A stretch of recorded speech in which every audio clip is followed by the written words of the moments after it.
Hello everyone, आज की इस क्लास में मैं आप सभी को मैथ का एक्सपेक्टेड पेपर कराने वाली हूं। तो ये क्लास ग्रुप डी एग्ज़ाम के लिए इम्पॉर्टेंट है। एग्ज़ाम एनालिसिस के आधार पर मैथ का एक्सपेक्टेड पेपर रहने वाला है, जो कि फ़ेज़ 2 और फ़ेज़ 3 वाले स्टूडेंट के लिए इम्पॉर्टेंट है। स्टार्ट करती हूँ आज की इस क्लास को। और आज है क्लास नंबर 9। पहला question, time, speed and distance question दे रखा है। यदि एक व्यक्ति 9 किलोमीटर प्रति घंटा की बजाय 15 किलोमीटर प्रति घंटा की चाल से चलता है तो वह उतने ही समय में 3 किलोमीटर अधिक चलता है। उसके द्वारा तय की गई वास्तविक दूरी पूछी गई है। तो यहाँ सबसे पहले वे 9 किलोमीटर जाता था, 9 किलोमीटर के बजाय 15 किलोमीटर जा रहा है। तो यहाँ से इनका सिंपल रेशियो बनाएंगे, साधारण अनुपात। तो 3 तिरिके 9, 3 पचे 15, तो ये 3:15 आ गया। यहाँ पर कहा गया है तो वह उतनी ही समय में 3 किलोमीटर अधिक दूरी तय करता है। यहाँ 5 आएगा, एक नहीं, 3 पचे 15। तो यहाँ से इन दोनों का डिफरेंस लेंगे, 2 आ जाएगा। इस 2 को मैं बराबर कर लूँगी 3 किलोमीटर अधिक के, 3 किलोमीटर अधिक के। तो यहाँ से एक रेशियो, ये तो 2 रेशियो के बराबर हो गया। यहाँ से एक रेशियो का मान निकल कर आ जाएगा 3/2। एक रेशियो का मान 3/2 आ गया। फिर कहा गया है उसके वास्तविक दूरी। तो वास्तविक दूरी तो यही हुई ओरिजिनल दूरी, जो कि यही हो गया। तो यहाँ 3, ओरिजिनल डिस्टेंस 3 ले लेंगे। यह डिस्टेंस का रेशियो 3 इंटू 3/, एक रेशियो का मान 3/2 है। तो यहाँ से 3 तिरिके 9, 9/2, इसको सॉल्व कर लेंगे। 4 दूनी 8, बचा यहाँ पर 1, दशमलव लगा देंगे, 1 बचा, 0 आ जाएगा। तो 5 दूनी के 10, 4.5 किलोमीटर प्रति 5 किलोमीटर घंटा। ऑप्शन सी इस क्वेश्चन का राइट आंसर हो जाएगा। उम्मीद करती हूँ ये क्वेश्चन आप सभी को समझ में आ गया होगा। चलती हूँ नेक्स्ट क्वेश्चन है। क्वेश्चन दे रखा है 8 के प्रथम 40 गुणजों का औसत क्या होगा। तो 8 के प्रथम 40 गुणज लेने के लिए यहाँ पर 8 और प्रथम यानी 1 ले लेंगे। और ये चलता जाएगा, ये सीरीज़ जो कि चलता जाएगा, यहाँ पर आ जाएगा 8 इंटू लास्ट का ले लेंगे 40। 8 इंटू ये तो हो गया फर्स्ट, और ये हो गया लास्ट, ये हो गया लास्ट। तो आप सभी को पता होगा एवरेज बराबर होता है first number plus last number, और बटे में आ जाता है 2। तो यहाँ पर ये हो गया 8 इंटू 1 प्लस हो जाएगा लास्ट का है 8 इंटू 40, 8 इंटू 40 हो जाएगा, और बटा में आ जाएगा 2। तो यहाँ से 8 चौका 32, और यहाँ 8 एकम 8, तो 8 प्लस 320, एक जीरो भी है तो जीरो भी लग जाएगा 2। इसको काट लेंगे, यानी ये हो रहा है 328, 2 से चला जाएगा, 2 एकम 2, 6 दूनी 12, 4 दूनी 8, यानी 164 ऑप्शन ए इस क्वेश्चन का राइट आंसर हो जाएगा। नेक्स्ट क्वेश्चन है। क्वेश्चन दे रखा है √1.77 माइनस का 1 का मान क्या होगा। जब भी इस टाइप का क्वेश्चन पूछा जाता है 1.77 है, और आप सभी को पता है बार जब बार रहता है और माइनस का 1, इसको सॉल्व कर लेंगे। बार हटाएंगे तो बटा में 2 अंक के ऊपर बार है 1 और 2 अंक के ऊपर बार है, तो ये तो 77 लिखेंगे। 2 9 नीचे आ जाएगा डिनोमिनेटर में, और यहाँ दशमलव है तो 1 दशमलव की जगह पर 1 प्लस हो जाएगा 77/99, और माइनस का 1, ये भी रूट के अंदर रहेगा। जब इसको सॉल्व करेंगे तो ये हो जाएगा 16, कटने के बाद यहाँ पर आ जाएगा 9, माइनस का 1। तो यहाँ पर मैं डायरेक्टली इसको ऐसे लिख दी हूँ, √16/9 माइनस का 1। ये इसको क्रॉस मल्टीप्लाई कर लेंगे, क्रॉस मल्टीप्लाई करेंगे तो यहाँ कर लेते हैं, देखिएगा ये हो जाएगा 99 प्लस का 77 बटा हो जाएगा 99। तो जब इसको सॉल्व कर लेंगे तो ये हो रहा है 176। मैं एक्सप्लेन की हूँ, अब इसको लिख देती हूँ। ये हो जाएगा 176/99।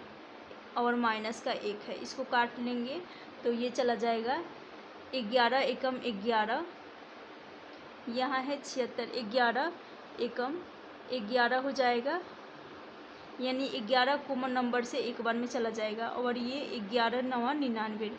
फिर यहाँ पर 11 एकम 11 और 11 छक 66, तो 16/9 आ रहा है और ये माइनस का 1, इसलिए डायरेक्टली मैं लिख दी।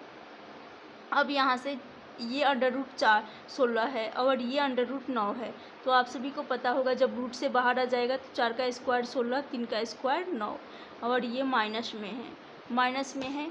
अब यहाँ पर माइनस का 1, अब क्रॉस मल्टीप्लाई कर लेंगे, 3 एकम 3, तो 4 में से 3 जाएगा 1/3, 1/3 है, लेकिन इसको जब सॉल्व करेंगे तो ये हो जाएगा 0, ऊपर न्यूमरेटर में सिर्फ 1 है तो 0 लगा देंगे और दशमलव, तो इसको अब फिर काटेंगे, 3 3 के 9, और ये 3 रिपीट होता चला जाएगा, तो ये रिपीट ना हो, यहीं पे रुक जाए, इसके लिए इसके ऊपर बार लगा देंगे, 3 के ऊपर बार लगाएंगे तो ऑप्शन यहाँ पर देखेंगे इन सभी के ऊपर बार है, जो कि नहीं दे रखा है,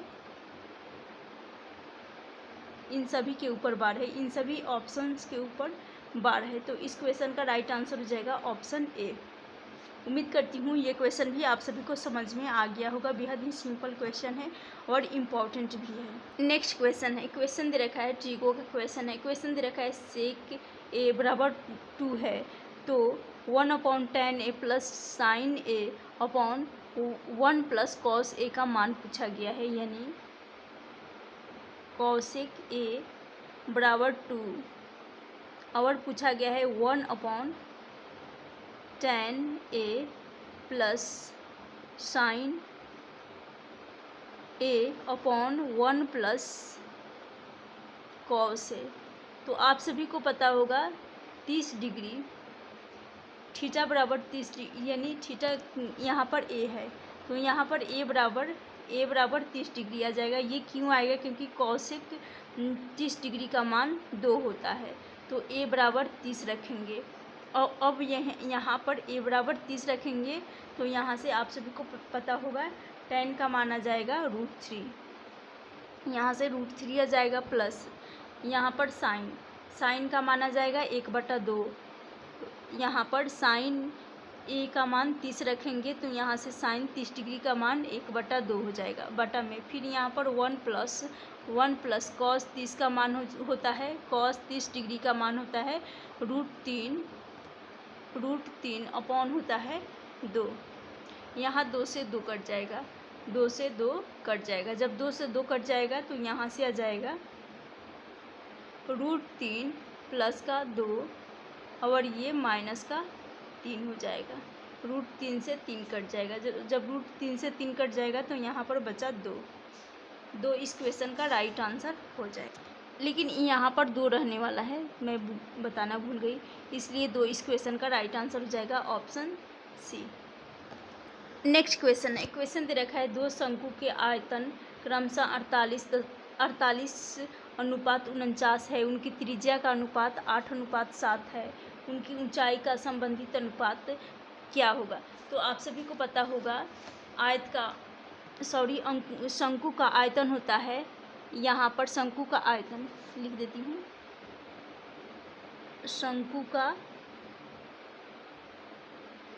आयतन ये होता है base area into height, base area into height. तो बेस एरिया ये तो सर्कल हो गया, ये सर्कल, और आप सभी को पता होगा एक वृत्त का क्षेत्रफल होता है πr², तो यहाँ 1/3 आ जाएगा, 1/3 बेस एरिया यानी सर्कल का एरिया होता है πr² इंटू हाइट होता है, तो हाइट इस शंकु का h होगा, तो इसलिए यहाँ पर शंकु का आयतन 1/3 πr² होता है। अब बात कर लेते हैं, जब शंकु पर बात आ ही गई है तो यहाँ तिर्यक ऊंचाई, इसको कहा जाता है तिर्यक ऊंचाई स्लेंट हाइट। तो स्लेंट हाइट निकालने के लिए पाइथागोरस लगाया जाता है, यानी लंब का स्क्वायर, और यहाँ आ जाएगा h, लंब का स्क्वायर, h को हाइट मान ले, h जो कि हाइट है, तो h का स्क्वायर प्लस हो जाएगा आर का स्क्वायर, स्लेंट हाइट निकालने के लिए, तिर्यक ऊंचाई निकालने के लिए। ये है तिर्यक ऊंचाई। तिर्यक ऊंचाई ये होता है जो कि त्रिज्या और ये कोण की ऊंचाई होती है। उसके बाद यहाँ पर यदि वक्र पृष्ठीय क्षेत्रफल पूछ लिया जाए तो वक्र पृष्ठीय क्षेत्रफल होता है वक्र पृष्ठीय क्षेत्रफल 1/2 आधार का परिमाप इंटू ऊंचाई होता है। तो यहाँ पर एक, और आप सभी को पता होगा वृत्त का परिमाप पूछा जाए तो ये होता है 2πr। 2πr होता है यहाँ पर, लेकिन ऊंचाई में तिर्यक ऊंचाई लेनी है वक्र पृष्ठीय क्षेत्रफल में, तो यहाँ 2 आ गया, अब πr और तिर्यक ऊंचाई यानी इंटू l हो जाएगा। तो ये हो गया वक्र पृष्ठीय। यदि बात कर ले संपूर्ण पृष्ठीय, तो संपूर्ण पृष्ठीय यानी टोटल सरफेस एरिया, संपूर्ण पृष्ठीय क्षेत्रफल होता है संपूर्ण पृष्ठीय क्षेत्रफल। संपूर्ण पृष्ठीय क्षेत्रफल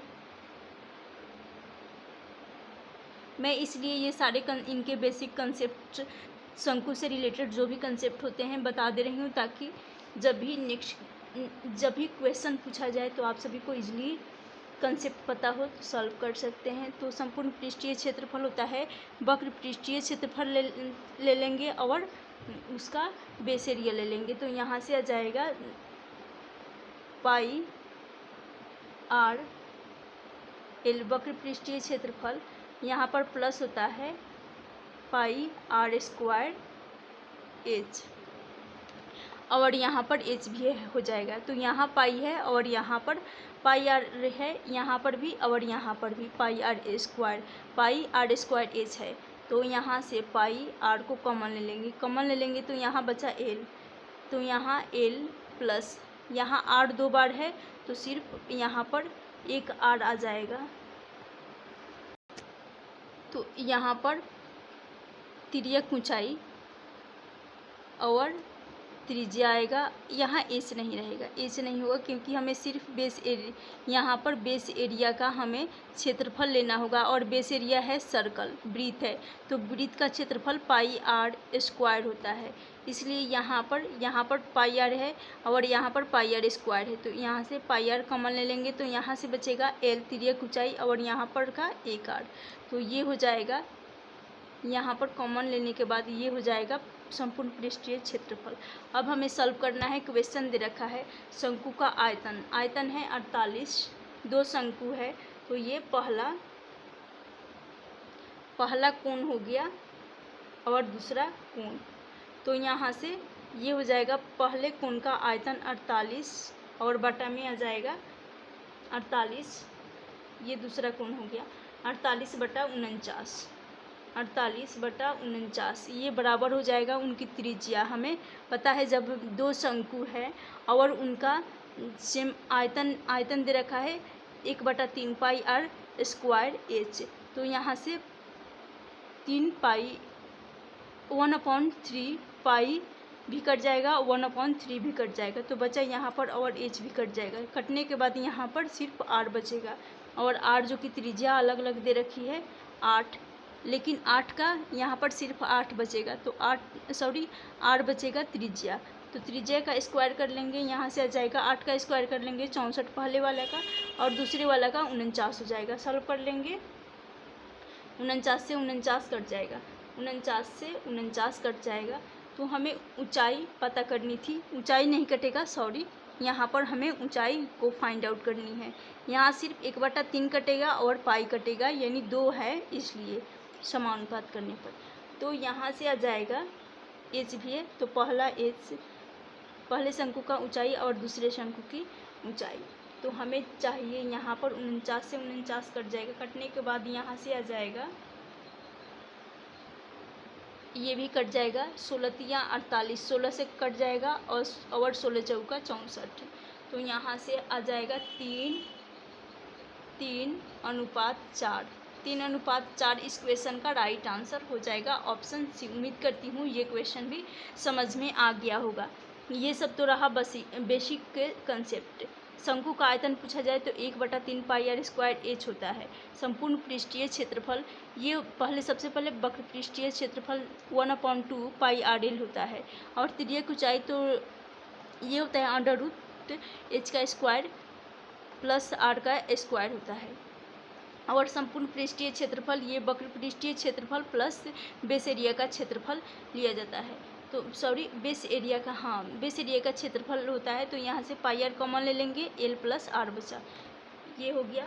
हमें यहाँ पर क्वेश्चन पूछा गया था शंकु का आयतन, तो शंकु का आयतन निकालने के लिए 1/3 पाई आर स्क्वायर एच, तो 1/3 और पाई आर स्क्वायर एच से पाई आर 1/3 और पाई से पाई कट जाएगा और 1/3 भी कट जाएगा क्योंकि 2 है इसलिए। यहाँ पर सिर्फ बचा आर स्क्वायर और H1 और H2, तो यहाँ से आ जाएगा 3:4 ऊंचाई इनकी आ जाएगी, ऊंचाई का अनुपात। उम्मीद करती हूँ ये क्वेश्चन भी आप सभी को समझ में आ गया होगा। और शंकु से रिलेटेड जो भी बेसिक कंसेप्ट होते हैं सभी कंसेप्ट को मैं इसी क्वेश्चन के माध्यम से कंप्लीट करा चुकी हूँ। गाइज, आज का ये सेशन यदि आप सभी को पसंद आए तो प्लीज़ लाइक ज़रूर करना। जो चैनल पे नए हैं चैनल को भी सब्सक्राइब कर लीजिएगा। Thank you for watching this session.